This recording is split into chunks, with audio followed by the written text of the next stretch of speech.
Hello. In accordance with the FAST Act, Fixing America's Surface Transportation Act, which is the current federal transportation legislation, CDTC is updating its public participation plan. This plan is a strategy for involving citizens in the capital region in the transportation planning process. So, the Capital District Transportation Committee, or CDTC, is a metropolitan planning organization, or MPO. The Federal Highway Act of 1962 established that MPOs be designated by governors for metropolitan areas with populations over 50,000. It's a forum for cooperative planning, policymaking, and decision making for government agencies and elected officials, where decisions on how to spend federal transportation dollars are made. There are currently 14 MPOs in New York State. The CDTC is the MPO for the Albany, Schenectady, and Saratoga Springs metropolitan area, where there are 77 municipalities and a population just under 1 million. We were established in 1964, and we're a pretty unique region in that we have 4 medium and 4 small-sized cities across 4 counties in the capital district of New York. So it's multinodal and in the center of the state government. But who is CDTC, right? So we are made up of transportation policymaking and planning organizations. This includes groups like the New York State Department of Transportation, the Capital District Regional Planning Commission, the Albany International Airport, the Port of Albany, CDTA, our transit agency, and even the Thruway Authority. We're also including representatives from all 4 counties and from our cities. But who does the CDTC serve? We serve you, we serve the public. And for this reason, you should be involved in the planning process. This next short video explains what an MPO is, what we do, and why the public should be involved in the planning process. It was developed by our friends in Broward County in Florida. So there are some palm trees and coastal scenery, but it still applies to all MPOs across the US. Every time you fill up, a portion of the money collected at the pump is used by your local MPO. The MPO, the Metropolitan Planning Organization, is the agency of local officials making transportation things happen, and these agencies exist across the nation. They are the brains that oversee how the funds are managed and which projects get done when. Projects that affect how people and things get around, like adding new sidewalks and bike lanes, fixing up bus shelters, enhancing transit, as well as other projects like improving airports and seaports. The MPO's mission is to implement a transportation plan that reflects your region's shared vision for the future. Get involved at browardmpo.org. So that was just a short video that hopefully convinced you to get involved with the planning process at CDTC. And why? Well, transportation affects everyone, and transportation funding can be used to address a variety of needs.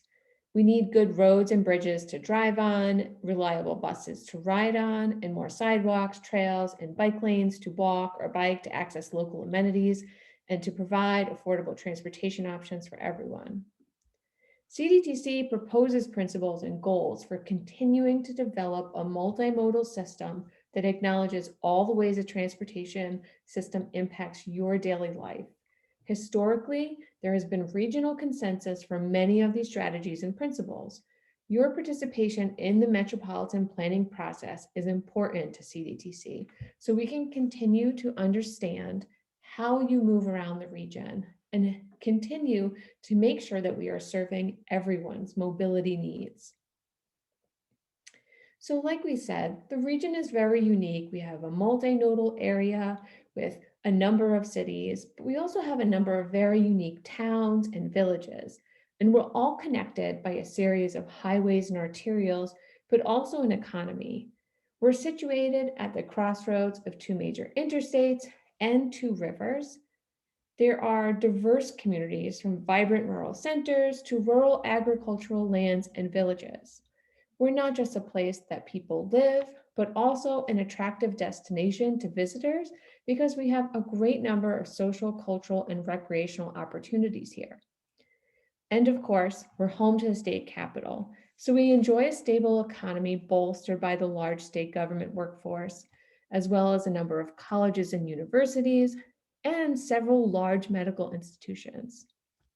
Despite these advantages and consistent development, the region has experienced pretty little population growth, and it's not projected to increase significantly in the future. With little population growth and continued development, the way we move around is changing and our needs are changing. We have an aging population, we have smaller families, we have less younger drivers, but at the same time, we may be getting further apart.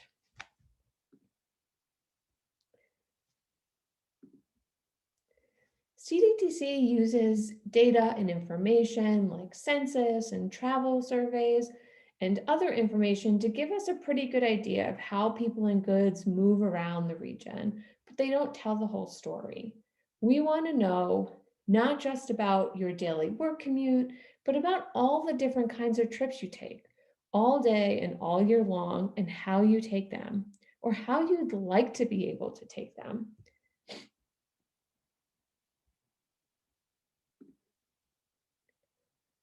Of course, transportation costs are increasing faster than available funding. And our multimodal approach prioritizes projects that address multiple needs. For example, projects like complete streets, or maybe you've heard of a road diet. These are projects that reduce the number of lanes to improve safety for drivers, as well as people crossing the street and people who may be using other modes of transportation, like a bicycle, to get to where they need to go, to get to work, to get to the library, to access healthy food. It can also move traffic more efficiently and reliably while improving the look and feel of a corridor, which can benefit businesses there. Public input plays an essential role in developing plans for these types of projects.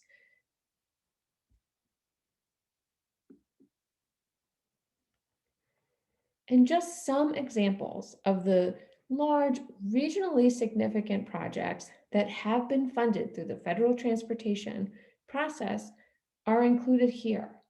Our wonderful bus rapid transit system, Bus Plus, the Albany County Rail Trail, the recently completed 787 and Hudson River Corridor study, multiple roundabouts at very vital intersections throughout the region, and of course, other trails, the Rexford Bridge, road diets on major corridors, and the continued maintenance and paving of the Adirondack Northway, or I-87.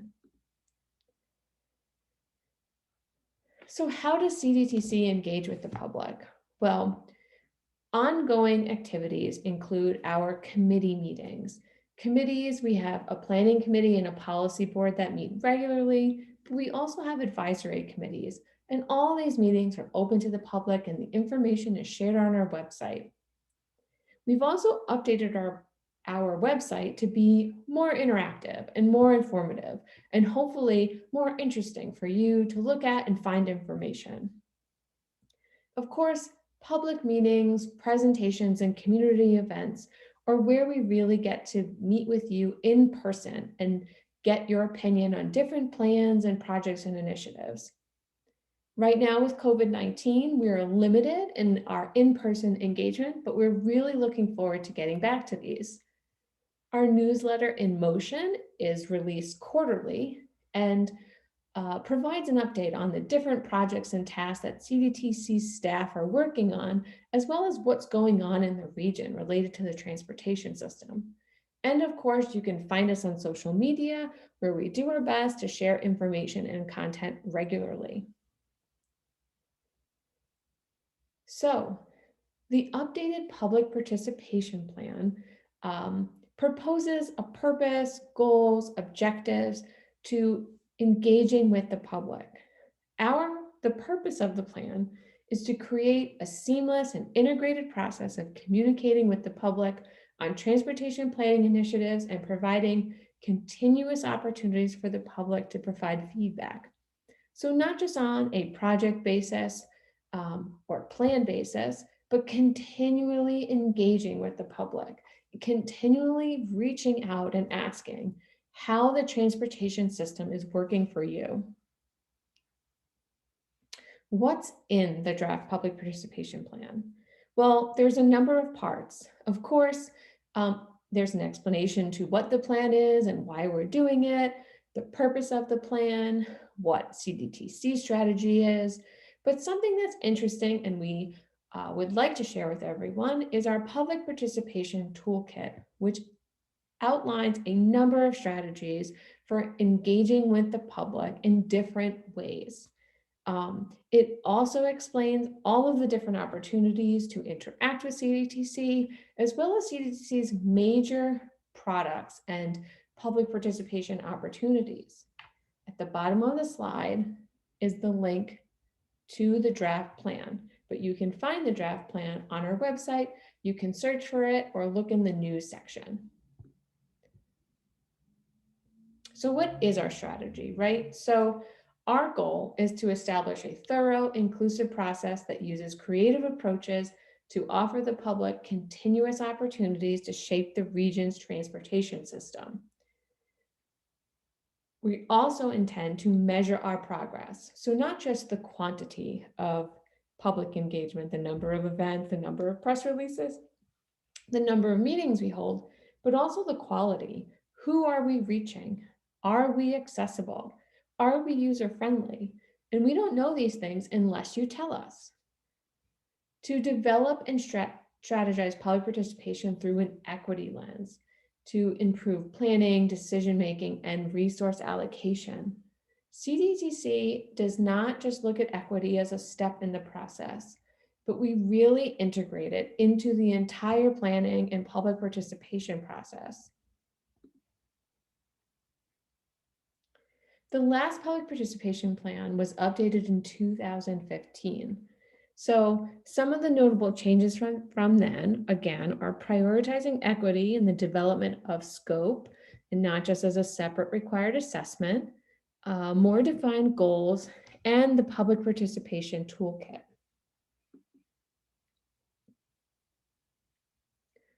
The public participation toolkit includes 20 different participation ideas. It also has guidance for integrating virtual public involvement, as well as non-virtual methods and partner opportunities. What organizations, stakeholder groups, and other community-based groups are in the region doing work and potentially could be partners to engaging in the planning process.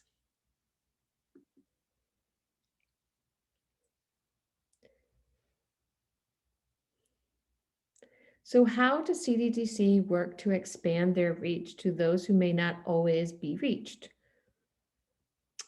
In recognition that we have often left out of the transportation planning process, we make a few concerted efforts outlined here. We analyze spending and impacts on people who are any race other than white and or are of Hispanic or Latino origin, compared to people who are white and not Hispanic or Latino. We do the same looking at people whose incomes are below the poverty line compared to people whose incomes are above that level. We hold our meetings in locations that are accessible to people who have disabilities, and we have and can provide or coordinate for reasonable accommodations with 7 business days notice if you need additional auxiliary aids or other services to participate in a meeting. And we provide oral interpreting for people who don't speak English very well and who speak a language other than English. We provide written translations of key documents into languages used by at least 5% or 1,000 people in the affected area. Please contact us with any questions about accommodations that may be necessary to enable participation. So CDTC has adapted throughout COVID to maintain social distancing and to respect public health guidelines. We have shifted much of our public participation opportunities to virtual settings. We've continued to build and foster relationships and partnerships despite distance, but need to continue to do this into the future. We have increased opportunities for engagement by developing and providing online and virtual strategies like surveys, through social media, developing videos, or even having virtual meetings or recording meetings and providing them for later listening or watching via our YouTube channel. Being able to use these different methods and strategies has allowed us to be flexible and shift and continue our work despite public health and other limitations. We know everyone's lives are busy and complicated, and public meetings cannot always be a priority, no matter how significantly a project or plan may impact you, your family, your friends, or your community. Work, conflicting events, inconvenient meeting times and locations, and a lack of access to meetings prevent too many Capital Region residents from participating in the planning process. Because of this, we must make sure that there are alternative ways for the public to learn about plans and projects and be involved. CDTC uses a range of methods to collect information from the public. We want you to be able to find information fast and to be able to comment or provide your opinions in a way that is most convenient and accessible to you. We do public meetings, surveys by mail, online survey, in-person surveys, email comments. We are always available to speak on the phone. We have a virtual voicemail box that accepts text messages. We have virtual meetings and forums. We use social media, videos, and demonstration projects. But are there methods that we're not using that we should be? And of course, are there groups excluded from the planning process? Who is missing, and how can CDTC reach out, engage, and make the process more inclusive? This includes racialized communities, youth and students, people living with a disability, seniors, and others. If there's a group CDTC has not engaged with and should, please let us know. The draft public participation plan is currently in the public comment period, and CDTC is collecting your comments. You can give us a call, email them, text them, and that information will be provided on the upcoming slides. A final participation plan will be presented to our planning committee for adoption in February and finally adopted by the policy board in March. We had 2 public forums in January, but we are continuing to accept your comments on the draft plan. You can find more information on our website at www.cdtcmpo.org. You can email your questions or comments to newvisions@cdtcmpo.org or send a text message or record a voicemail at 518-618-2498. Thank you for taking the time to watch this video. We appreciate you participating in the transportation planning process, and we hope to continue to engage with you and learn more about your needs and how you move throughout the region. Connect with us on Facebook, Twitter, Instagram, or continue to subscribe to our CDTC YouTube channel for more information about meetings and other projects.